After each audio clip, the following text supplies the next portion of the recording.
Bonjour à tous et à toutes. On va aborder dans cette vidéo la fin du volet d'histoire. Fait que débutant revenant à la vie à Athènes de jadis. Pendant 200 ans, la majorité des Italiens étaient armés. Ces gens-là qui étaient armés pouvaient imposer la démocratie en se débarrassant des oligarques. Fait que quand ils envoyaient un, ils les zigouillaient. Des fois, ils l'ostracisaient. Bref, ils les surveillaient. Il y avait leur propre globule blanc. Les philosophes ont écrit des centaines de pages pour expliquer que le rouage central, la condition sine qua non de la démocratie, c'est le tirage au sort. Les Italiens avaient des envieux et des vides tout autour, donc les riches, ce qui est arrivé, se sont coalisés et ils ont fini par perdre leur guerre. Ils ont perdu une guerre alors que le matériel intellectuel était là pour que ça arrive plus jamais. Mais ils avaient compris, après 200 ans, que les voleurs de pouvoir craignaient le tirage au sort. Ils sont arrivés au constat que la règle de base d'une démocratie, c'est le tirage au sort. Vous enlevez le tirage au sort, vous n'avez plus de démocratie. Faut se dire aussi qu'il faut juger ici avec les critères de l'époque. Dans le temps d'Athènes, tous les peuples c'était des esclavagistes. Les métèques pouvaient pas prendre décision aux lois, les femmes, les enfants. T'sais, tous les peuples traitaient mal leur peuple. Puis ça, c'est pas nouveau. Le tirage au sort leur a permis de désynchroniser la richesse économique de la richesse politique. Il y a des gens qui étaient pauvres, qui travaillaient dans les champs, qui allaient voter les lois. Alors qu'il y avait des gens qui vivaient dans les palais, qui pouvaient pas voter les lois. Ils n'étaient pas exclus, mais vu qu'ils étaient pas assez nombreux, ils perdaient au change. À Athènes, il y avait une assemblée pour tous ceux qui voulaient venir. C'était volontaire. On ne vote pas des lois, on discute. Avant le travail des tirs au sort, on préparait les lois, puis on discutait si on avait à en avoir un sur lequel que ce sera les lois. Là, il y avait des orateurs qui défendaient ce qui prêchaient le pour ou le contre. Il n'y avait pas de débat. Il y avait une série de discours un après l'autre.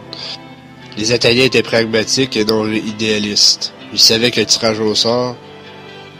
le tirage au sort, il y avait aussi des affreux, alors ils ont mis des contrôles. C'est-à-dire le volontarisme, le stracisme, la décimatie, etc., comme j'avais dit dans une précédente vidéo. Fait que ceux qui avaient le pouvoir à l'époque en ont eu peu, ils l'ont eu pas longtemps, puis jamais 2 fois de suite. Avec les 500 tirés au sort préparaient les lois, puis on en discutait, avec les mêmes civils qui pouvaient participer après, on votait les lois. Les policiers et les juges étaient tirés au sort. Il y en a qui étaient appelés par leur fonction. Ils étaient policiers, juges, comptables, etc. Près d'un millier d'années après, là, il est arrivé les passeurs des Lumières. Fait que voyageons dans le temps jusqu'au temps des Lumières. À ce moment-là, la démocratie, plusieurs penseurs connaissaient déjà les termes démocratiques. Qu'est-ce qu'était une vraie démocratie, tu sais. Fait que déjà, l'oligarchie avait eu durant cette époque, suivant logiquement la Révolution française. Puis l'ironie, c'est que la mascarade a été poursuivie depuis ce temps-là, puis elle n'a jamais changé. Maximilien de Robespierre. Citation. D'abord, apprenez que je ne suis point le défenseur du peuple. Jamais je n'ai prétendu à ce titre fastueux. Je suis du peuple, je n'ai jamais été que cela. Je ne veux être que cela. Je méprise quiconque a la prétention d'être quelque chose de plus.